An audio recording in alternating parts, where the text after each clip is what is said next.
Beneath your feet right now, there is a hidden ocean with 3 times more water than all the seas of the world combined. This is not a theory. In 2014, a team of scientists from Northwestern University used more than 2,000 seismometers and found it, at 600 kilometers of depth, trapped inside a blue rock called ringwoodite. There is more water than you can see on the entire surface of the Earth. The geophysicist Steve Jacobson, author of the study published in the journal Science, calculated it. If just 1% of the weight of that rock were water, the volume would equal 3 times all the oceans combined. 3 times beneath you right now. But here comes what blew my mind. I opened my Bible to Genesis chapter 7 verse 11 and read this. All the fountains of the great deep were broken up. The fountains of the great deep, water from below, written thousands of years before a single seismometer existed. Thousands of years before anyone knew what a transition zone or a blue mineral was. The Bible already knew. And that led me to a question that perhaps you have also asked yourself at some point. If the flood covered all the earth, if the waters rose above all the mountains, as Genesis 7 verse 19 says, where did all that water go? Did it evaporate? Did it disappear? Did God eliminate it? Or is it still there? There is a psalm, one single psalm, that holds the complete answer. And almost nobody preaches it. What we are going to discover today is not a theory. It is what the Bible itself says, verse by verse, and it is going to leave you stunned. But before we get there, you need to understand something that almost everyone overlooks. To understand where the floodwaters went, you first need to understand where they came from. Because if you do not know where the water came from, you will never understand where it returned to. And here is where the Bible does something that no other ancient text does. It does not simply say, it rained a lot. Genesis chapter 7 verse 11 describes 2 simultaneous sources of water. It says literally, on that day all the fountains of the great deep were broken up, and the windows of heaven were opened. Notice the precision of the text. Not one source, 2. Water from below, water from above, at the same time. And the Bible names them separately because they are completely different phenomena. Let's start with the one that is mentioned least, the fountains of the great deep. That word, deep, in Hebrew, is tehom. And tehom is no ordinary word. It is the same word that appears in Genesis 1 verse 2 when it says, darkness was over the face of the deep. It is the same primordial water that existed before God separated the waters on day 2 of creation. This is critically important.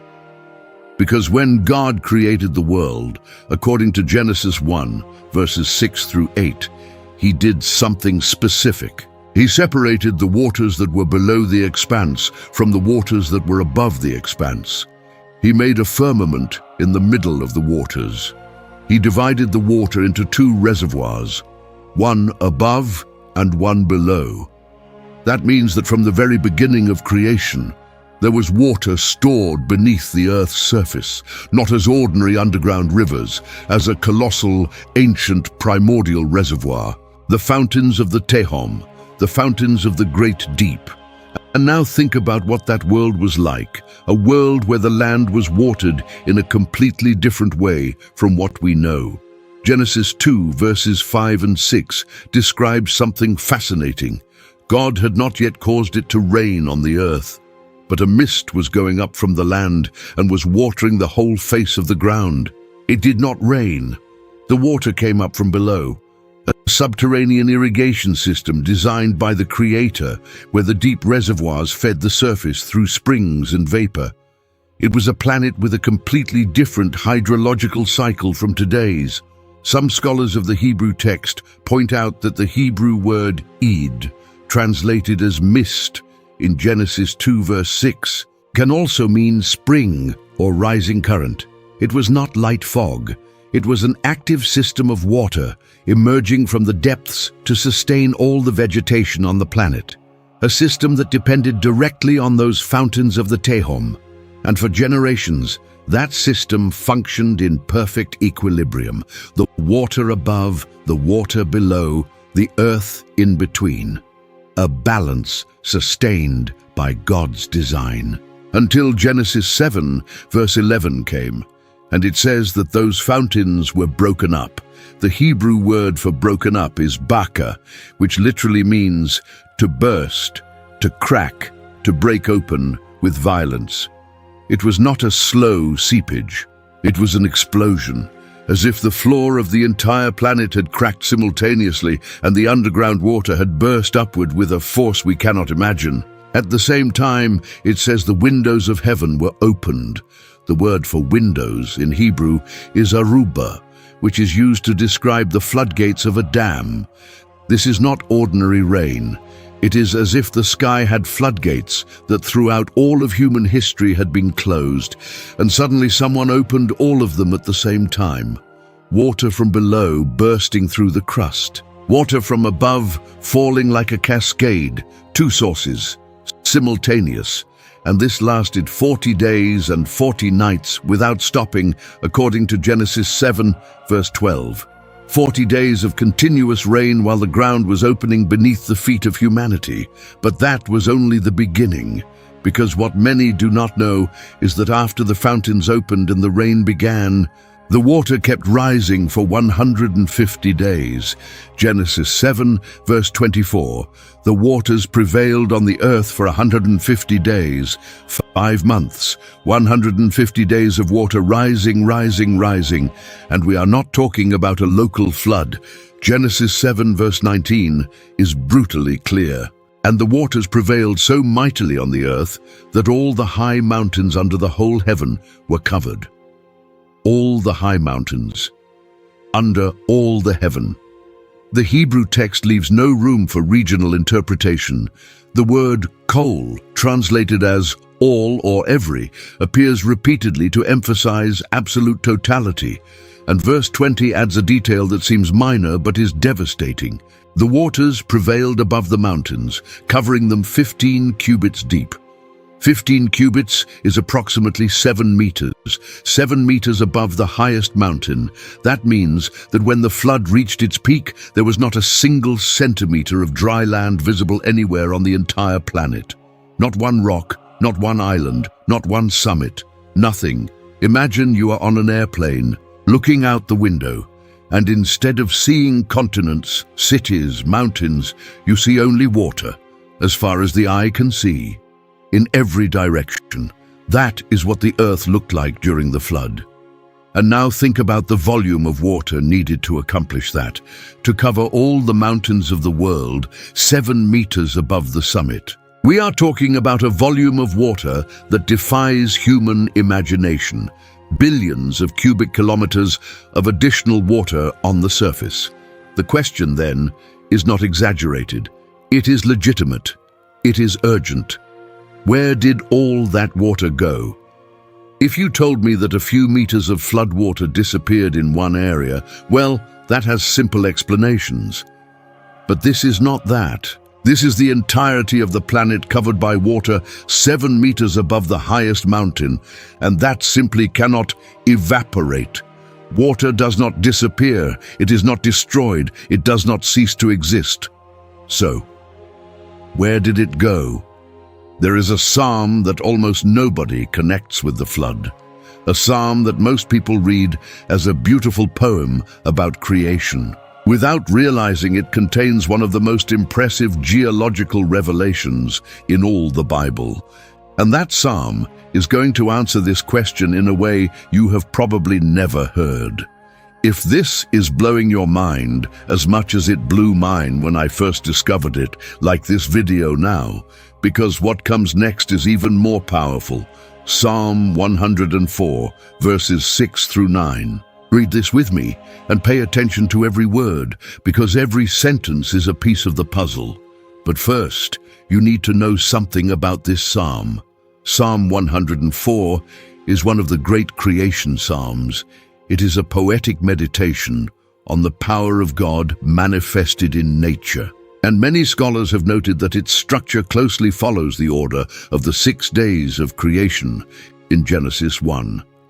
But unlike Genesis 1, which narrates what God did in the beginning, Psalm 104 describes what God continues to do. It is a psalm of the sustaining God, the maintaining God, the God who controls every element of his creation in the present tense. And within that psalm, there is a section that does not refer to the original creation or to the daily maintenance of nature. It refers to a catastrophic event and its resolution, and that section is verses 6 through 9. Verse 6. You covered it with the deep as with a garment, the waters stood above the mountains. Stop there. What is this describing? Waters that covered the mountains, like a garment covering the whole earth. That is exactly what Genesis 7 describes. The waters were above the mountains. Nothing new so far. Verse 7. At your rebuke they fled. At the sound of your thunder they took to flight. Here is where everything changes. Look at the verbs. The waters fled. They took flight. From what did they flee? From the rebuke of God. The Hebrew term for rebuke is gira, which implies an authoritative command, an irresistible order. God spoke to the water, and the water obeyed. Not gradually, not calmly. They fled. They took flight. These are verbs of violent motion, of haste, of urgency, but they fled. Where? Verse 8. And here is where my skin went cold the first time I read it carefully. The mountains rose. The valleys sank down to the place that you appointed for them. Did you hear that? Read it again. The mountains rose. The valleys sank down. The mountains rose. The valleys sank.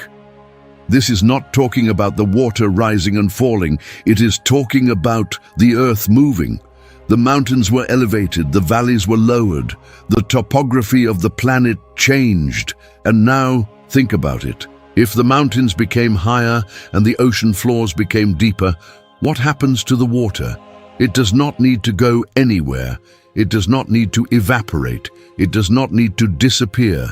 It simply gets redistributed. If the container becomes deeper, the same volume of water occupies less height. If you lower the floor of a bathtub, the water level drops without a single drop being lost. That is exactly what Psalm 104 describes. God did not eliminate the water. God changed the shape of the earth. He elevated the mountains. He lowered the valleys. He created deeper ocean basins. And the water that had covered the entire surface simply ran, fled, rushed toward those new deep basins. The floodwater did not disappear. It is in the oceans right now. Every time you look at the sea, you are looking at the water from the flood. But the psalm does not stop there. Verse 9 adds something that should make the hair on the back of your neck stand up. You set a boundary that they may not pass, so that they might not again cover the earth. God did not only move the water, he put a limit on it, a permanent boundary, a decree that the water cannot transgress. And that decree includes a promise, so that they might not again cover the earth. Never again, ever. It is a divine promise that what happened in Genesis 7 will not be repeated. Not because there is no longer enough water to do it, but because God commanded the water to never do it again. There is something about Psalm 104 that almost nobody tells you. This psalm was not written as a decorative poem. It is a text that describes God's actions upon creation with a precision that is astonishing. And verses 6 through 9 describe something very specific, how God transformed the landscape of the planet after the waters covered everything. Think about what the mountains rose, the valleys sank implies. We are talking about massive tectonic movement, the tectonic plates reorganizing, continents rising, ocean floors sinking, entire mountain ranges forming in a process that the Bible attributes directly to God's intervention. And here comes a piece of information that is going to connect all of this in a way you do not expect. The Mariana Trench in the Western Pacific is the deepest point of all the Earth's oceans. Its maximum depth, measured at a place called the Challenger Deep, reaches nearly 11,000 meters below sea level, 11 kilometers down. If you took Mount Everest, which stands 8,849 meters tall, and placed it at the bottom of that trench, the summit of Everest would still be more than 2,000 meters below the surface of the water. Now imagine that trench did not exist before the flood. Imagine the ocean floor was much shallower, much flatter, and that the mountains were much lower. In such a world, the volume of water that today is concentrated in the ocean depths would have been distributed over a much wider surface, covering far more land. And when God intervened, according to Psalm 104, he raised the mountains and sank the valleys. He created the oceanic trenches. He created the deep basins, and the water rushed toward those new depths, leaving exposed the continents we know today. That is what the Bible describes, and it does so in a psalm that most people overlook. But it is not only Psalm 104. There is another text that complements this revelation in a remarkable way, and it is in one of the oldest books of the Bible. Job chapter 38. God is speaking, not a prophet, not an angel. God himself answering Job from a whirlwind. And in verses 8 through 11 he says something that relates directly to what we are discovering. Verse 8, who shut in the sea with doors when it burst out from the womb? Stop there. God describes the sea as something that was bursting out, breaking free from its place, overflowing, and then asks, who shut it in? Who put doors on it? The implicit answer is, I did. Verse 9, when I made clouds its garment and thick darkness its swaddling band. God wrapped the sea. He clothed it. He contained it. Verse 10, and prescribed limits for it and set bars and doors. A decree, doors, bars. God treated the ocean like a prisoner. He set physical limits and a legal mandate, a divine decree.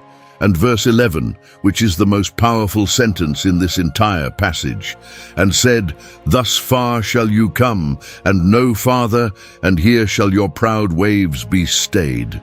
Thus far, and no more. Here it ends. Your waves, no matter how high they are, no matter how much force they have, will reach an exact point and will not be able to cross it. That is an eternal decree, a permanent order from the Creator of the universe to the water that once covered all the earth. Do you realize what is happening here? Job 38 is not talking about the sea in general. It is talking about a specific event.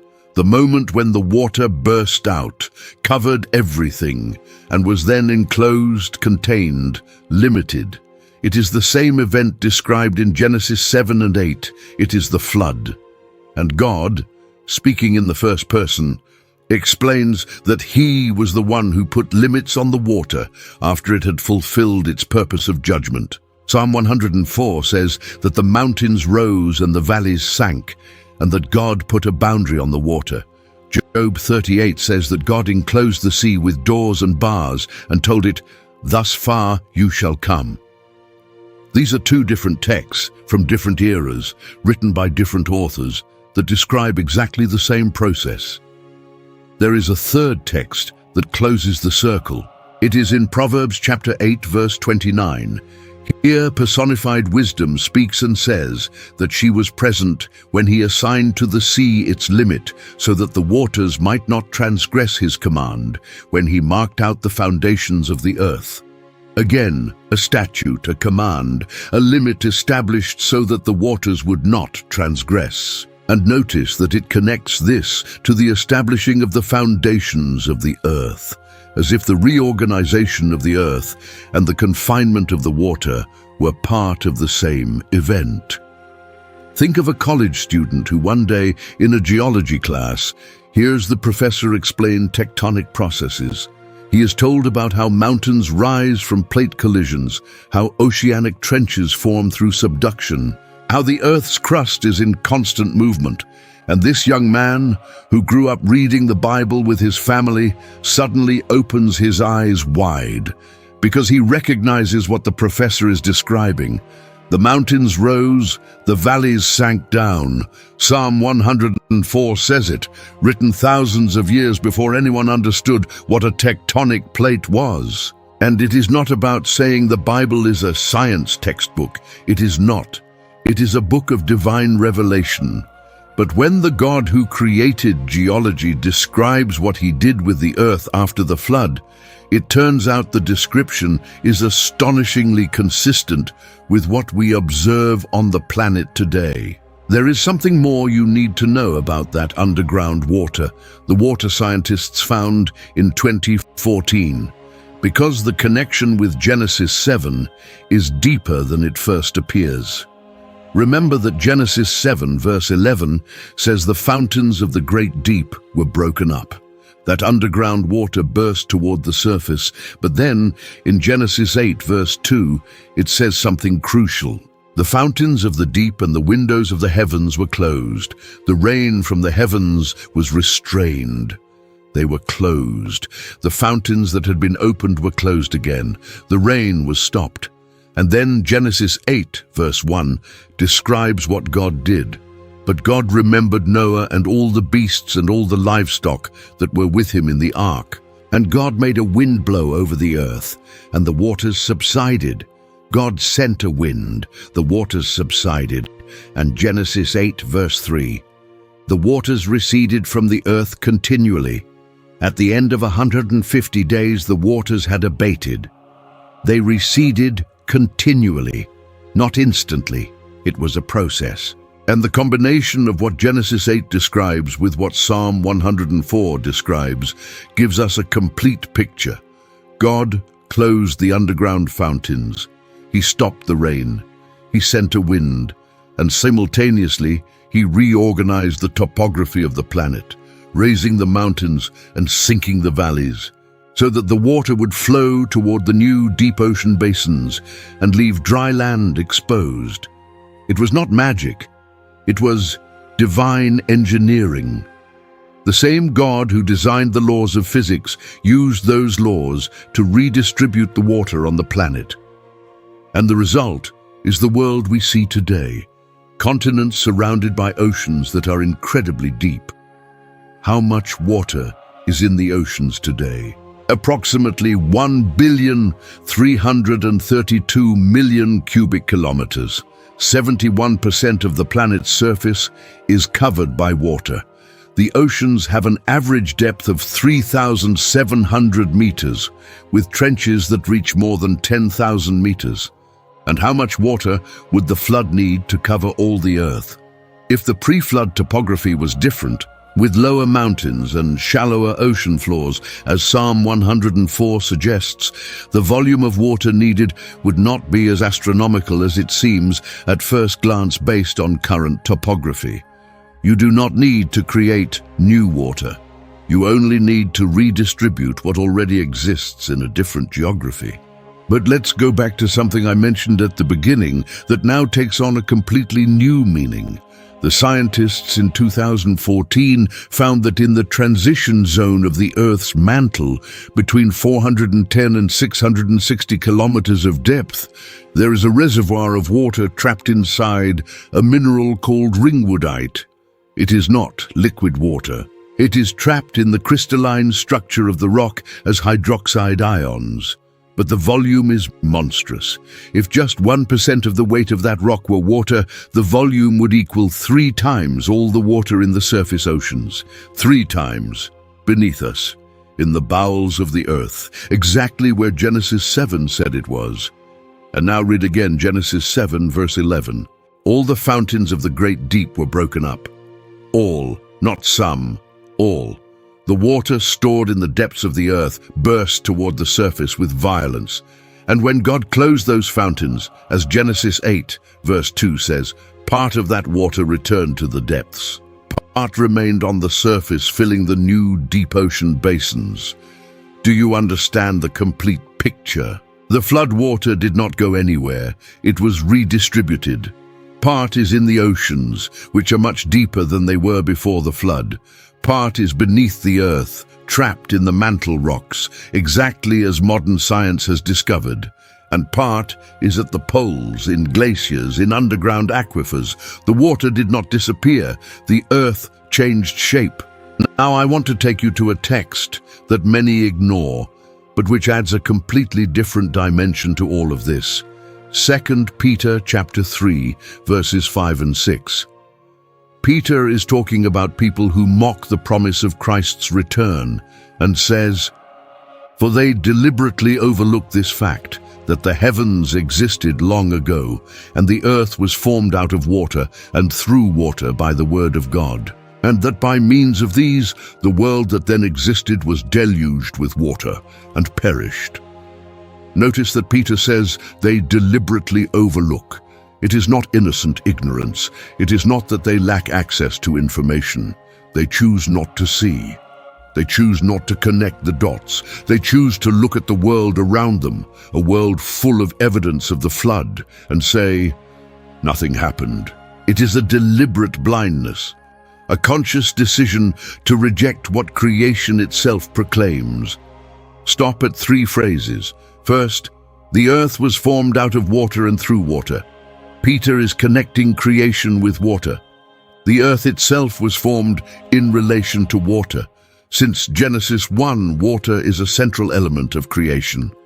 Second, the world that then existed was deluged with water and perished. Peter does not say there was a flood. He says the world perished. The Greek word is apolumi, which means total destruction. It was not that it got wet and dried out. The world that existed before the flood ceased to exist. It was destroyed, replaced. The planet we know today is not the same planet that existed before the flood. The geography changed, the topography changed, the continents changed, the mountains changed, the oceans changed, everything changed. And this is something the Bible emphasizes, but that many overlook. The flood was not simply a temporary inundation, it was a recreation event. The pre-flood world, with its topography, its climate, its hydrological cycle based on vapor and springs rather than rain, that world no longer exists. What we see today is the post-flood world, a world with higher mountains, deeper oceans, reorganized continents, and a rain cycle that did not exist in the form we know it before. That is why Peter can say the world perished. He's not exaggerating. He's not using figurative language. He is describing a reality. The cosmos of that time was destroyed and replaced by the current cosmos. And what is fascinating is that Peter uses this as an argument. If God could destroy and reconstruct an entire world with water, he can do it again with fire. And third, the most impactful, Peter uses it as a precedent to speak of future judgment. He says that just as the ancient world was destroyed by water, the current world is reserved for fire on the day of judgment. He connects the past flood with a future judgment. And that means the flood was not a climate accident. It was not a natural catastrophe. It was a deliberate act of divine judgment. And the way God managed the water, opening it and closing it, raising mountains and sinking valleys, is a demonstration of his total sovereignty over creation. And if God could reorganize the entire planet with water, what makes you think he cannot intervene in your life? Notice something that the Hebrew text of Psalm 104 reveals, and that is partially lost in translations. When verse 7 says the waters fled at God's rebuke, the Hebrew word is nus, which is not simply to go or to withdraw. It means to flee in panic. It is the same word used when an army flees in terror before a superior enemy. The waters fled in panic at the voice of God. And when it says, "At the sound of your thunder they took to flight," The word for took to flight is chapaz, which implies a fearful haste. The waters did not withdraw calmly. They ran, they fled, they rushed toward the deep basins God had prepared, like a prisoner running to his cell when he hears the warden's voice. It is poetry. Yes, but it is poetry that describes a real event with an emotional and visual force that no scientific text could match. The water, that element which for 150 days had been the instrument of the most absolute destruction the planet has ever known, suddenly hears the voice of its creator and flees. If you want us to keep digging into these topics that connect the Bible with what science discovers centuries later, subscribe now, because there is much more to explore. There is a detail in Genesis 8 that most people read without paying attention to it, but which, when you understand it, changes the perspective of the entire account. Verse 1, "But God remembered Noah." The expression "remembered" does not mean God had forgotten. The Hebrew word zakar does not imply retrieving a lost memory. It implies acting on someone's behalf. It is the same word used in Genesis 19, verse 29, when it says, "God remembered Abraham and brought Lot out of Sodom." It is not memory, it is intervention. Noah had been floating in an ark on a drowned world for months. 150 days, 5 months without seeing land, without knowing how much longer it would last, without GPS, without radio, without a map. Just wood, water, and the promise that God had not abandoned him. Imagine that night, the ark rocking on an ocean without shores. Total darkness. The sound of water hitting the sides of the vessel, the animals restless in the lower decks. Noah, probably standing by the window of the ark God had commanded him to build, looking outside and seeing only water. Water and more water. And suddenly he feels a change.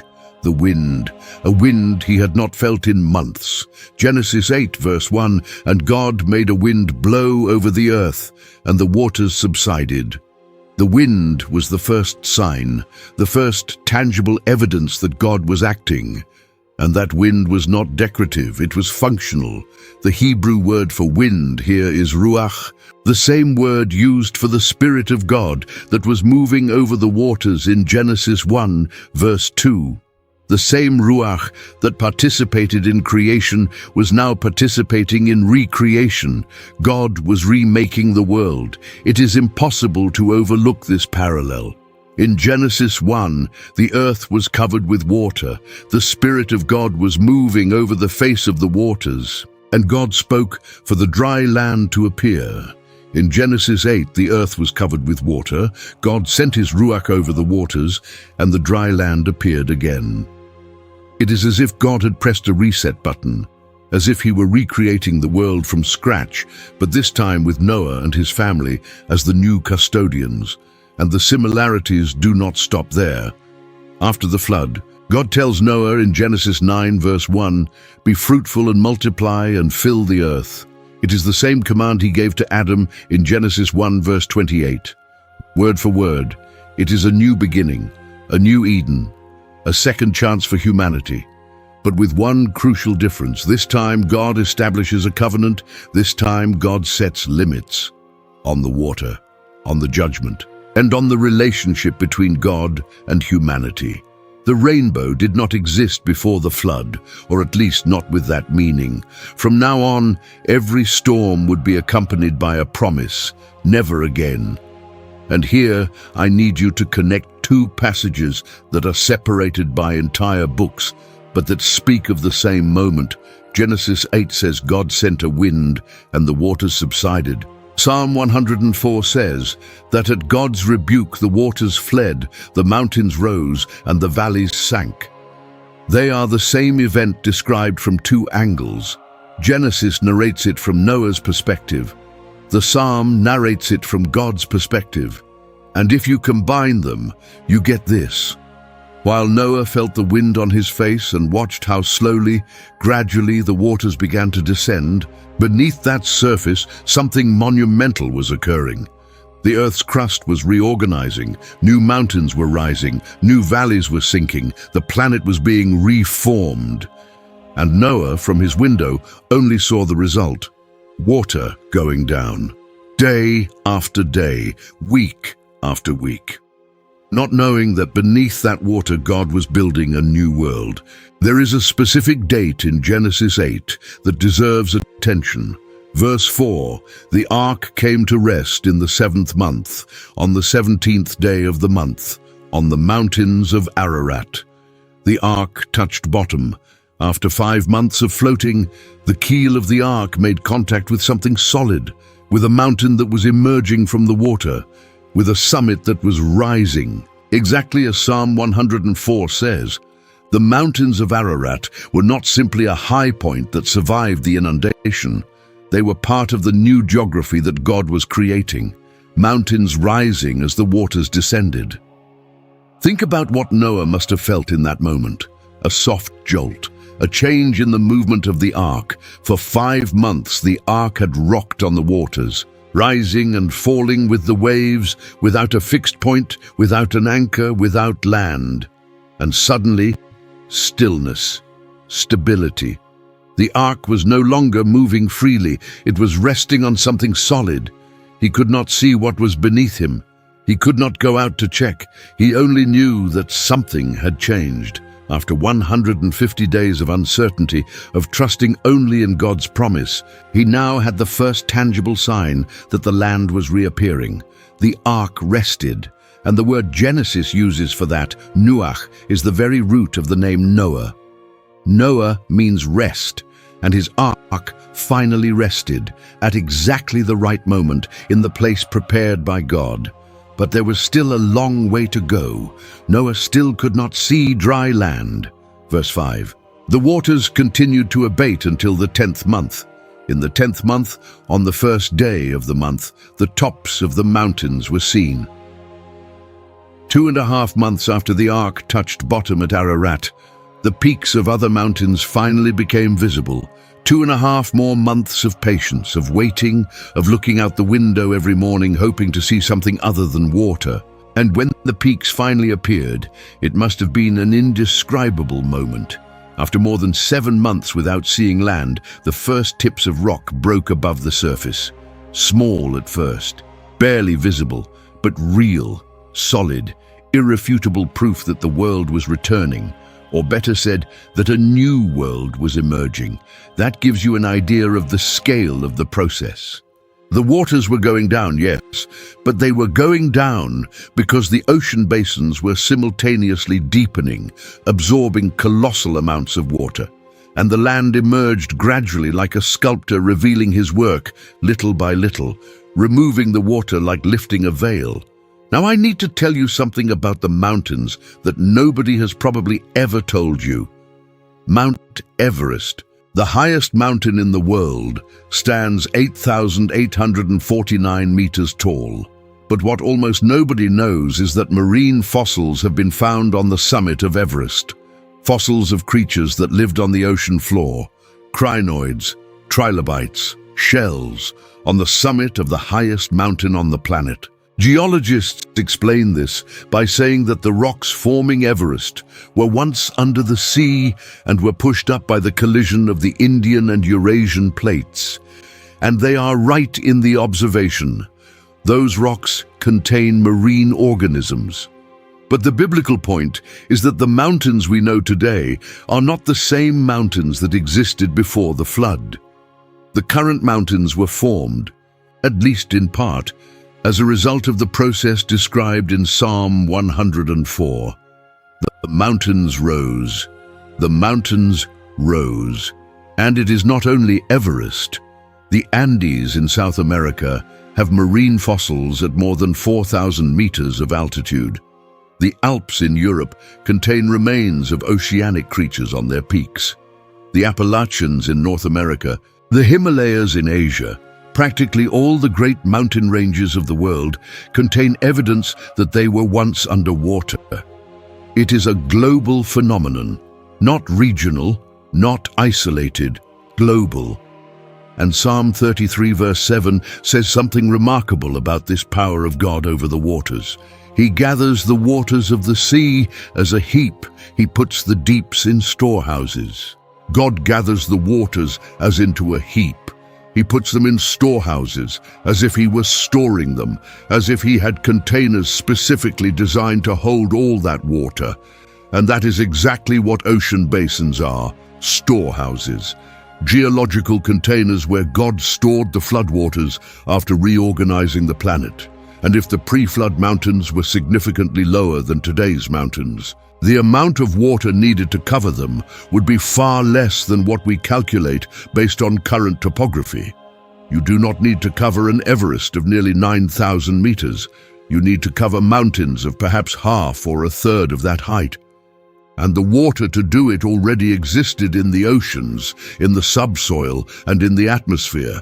Everything fits, not as a casual coincidence, as a designed system.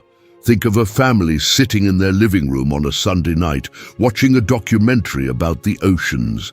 The father, who works all week and barely has time to talk about these things, watches the images of oceanic trenches and says to his teenage son, "Can you imagine that all that depth, all that water, is what remained from Noah's flood?" And the son looks at him with that mixture of curiosity and adolescent skepticism. "Dad, that doesn't make sense. How could so much water fit on one planet?" And the father smiles, because now he knows the answer. Not because he is a geologist, but because he read Psalm 104. It is not that it fits, son, it is that the earth changed shape. And that conversation, that moment, is worth more than 1,000 sermons, because it is not about winning a debate. It is about understanding that the God who wrote the Bible is the same God who designed the planet. And when he describes what he did, he does not contradict what we observe. There is something more I want to show you. Genesis 9 verses 11 through 15. After the flood, when Noah and his family come out of the ark, God makes a covenant, a specific covenant. And it says in verse 11, "I establish my covenant with you, that never again shall all flesh be cut off by the waters of the flood. And never again shall there be a flood to destroy the earth." Never again. It is a promise, a covenant, and as the sign of that covenant, God placed the rainbow. Verse 13, "I have set my bow in the cloud, and it shall be a sign of the covenant between me and the earth." Notice a detail that almost nobody notices. God does not say, "I put my rainbow as decoration." He says, "my bow." In Hebrew, the word is keshet, which literally means war bow. It is the same term used for the bow that shoots arrows. It was a weapon, and God hangs it in the clouds, pointing upward, toward the sky, not toward the earth, like a warrior who ends the battle and puts away his weapon. As if God were saying, "The war against the earth with water is over. My bow is put away. It points toward me, not toward you." And every time storm clouds appear, every time it might seem the flood is returning, there is the bow, reminding the whole world, and according to verse 14, reminding God himself that the promise stands. When the bow is in the clouds, I will see it and remember the everlasting covenant between God and every living creature of all flesh that is on the earth. God says that he will see it and remember. It is not that God needs a reminder. It is that he wanted to leave a visible, permanent, glorious sign that every generation could see with their own eyes. A contract signed with light, and now connect everything. God sent the flood as judgment. He opened the fountains of the deep and the windows of heaven. The water covered all the earth for 150 days. Then God closed the fountains, sent the wind, raised the mountains, sank the valleys, and the water ran toward the new deep ocean basins. Then he put a limit on the water. Thus far you shall come and no farther. And finally, he made a covenant, Never again will I destroy the earth with water. The rainbow is not just a beautiful optical phenomenon. It is a permanent reminder that the waters you see in the ocean are the same waters from the flood, but they are now contained by a divine decree. Every time you see a rainbow after rain, you are seeing the signature of God on a contract that says the water will not cover the earth again. And if you wonder why the oceans do not overflow, why the tides always come back, why the sea has a boundary it never crosses, the Bible gives you the answer in Job 38 verse 11. Thus far shall you come, and no farther, and here shall your proud waves be stayed. If this touched something inside you, share it with someone who needs to hear it. Because there are millions of people who ask this question and have never heard this answer. Now I want you to understand something about the complete structure of what God did, because it has implications that go far beyond geology. In Genesis 1, God created a perfect world. He separated the waters, formed the dry land, filled the world with life. In Genesis 6 through 8, God partially undid that creation. He opened the fountains of the deep, released the waters, erased the dry land, destroyed all life except what was in the ark. And in Genesis 8 and 9, God recreated. He closed the fountains, sent the wind, as in Genesis 1, caused the dry land to emerge, and life came out of the ark as if it were a new creation. It is a pattern: creation, destruction, recreation. And that same pattern repeats throughout the entire Bible in ways that will surprise you. In the Exodus, the waters of the Red Sea open and close, creating a dry path in the middle of the water, as if God were recreating in miniature what he did in the flood, but this time to save rather than destroy. Exodus 14 verse 21 says that God made the sea go back by a strong east wind all that night and turned the sea into dry land. A wind exactly like Genesis 8, the same God, the same method, but with the opposite purpose. In the flood, the wind dried the waters so Noah could step onto new land. In the Exodus, the wind opened the waters so Israel could walk on dry ground toward freedom. And when the Egyptians tried to follow Israel through that same dry path, Exodus 14, verses 27 and 28, the waters returned. Moses stretched out his hand over the sea, and at dawn, the sea returned to its full depth. The waters obeyed again. They opened when God commanded it. They closed when God commanded it. Water has no will of its own. It responds to a single voice. In Joshua 3, the waters of the Jordan stop so Israel can cross on dry ground. Again, God controlling the water, opening a passage where there is none. The priest sets his foot in the water, and the river stops. It rises in a heap upstream. Joshua 3, verse 16 says, and all Israel crosses on dry ground. It is the flood pattern inverted. Instead of water covering the land appears in the middle of the water. And in 2 Kings, Elijah strikes the Jordan with his cloak and the waters divide. Elisha does the same. The water obeys the prophet because it obeys the prophet's God. And in the New Testament, Jesus walks on the water. Mark 6, verses 48 through 51. The waves obey his voice. The wind calms at his command. And the disciples are terrified. Why?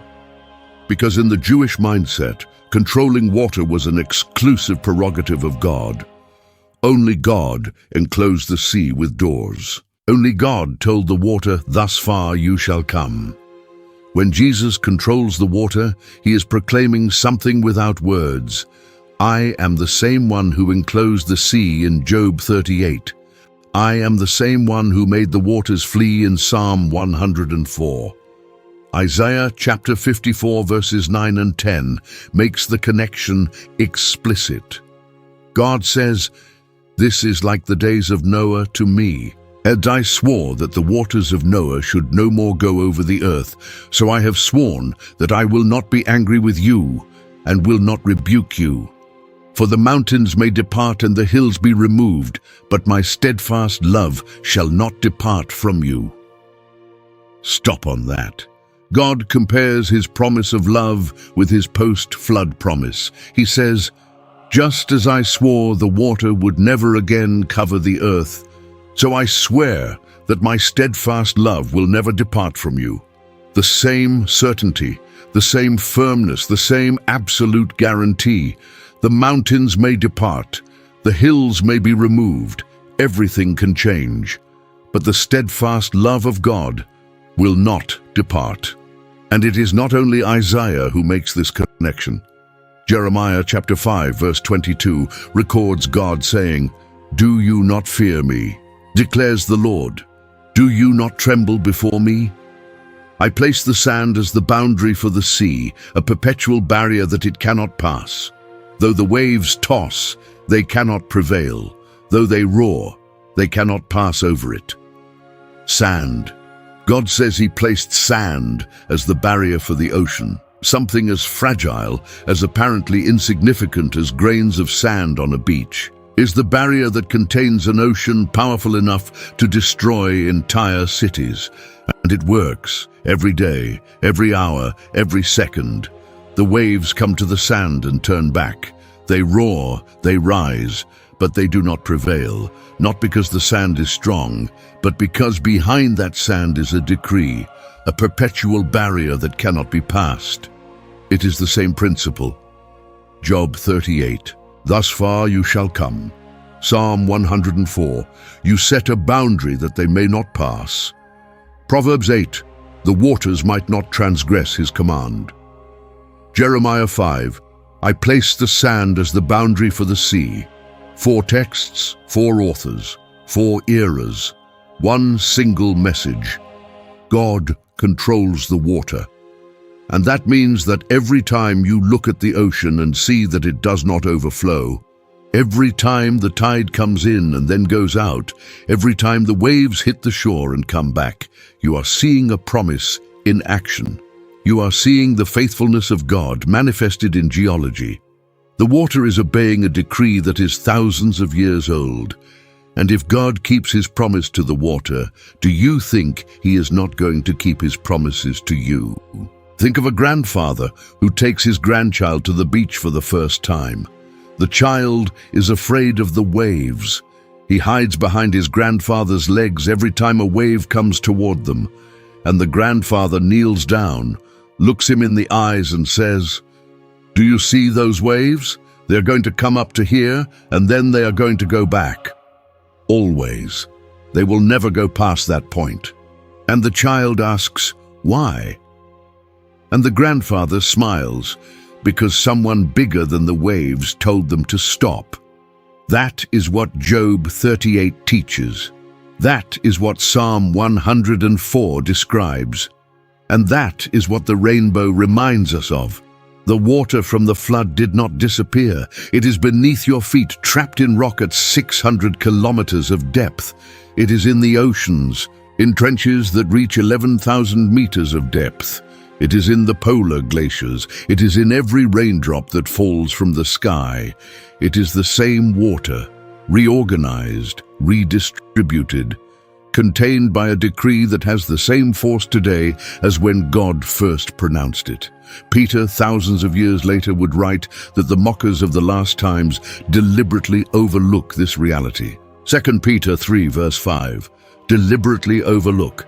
It is not that they cannot know, it is that they choose not to know. They choose to look at the ocean and not see the decree.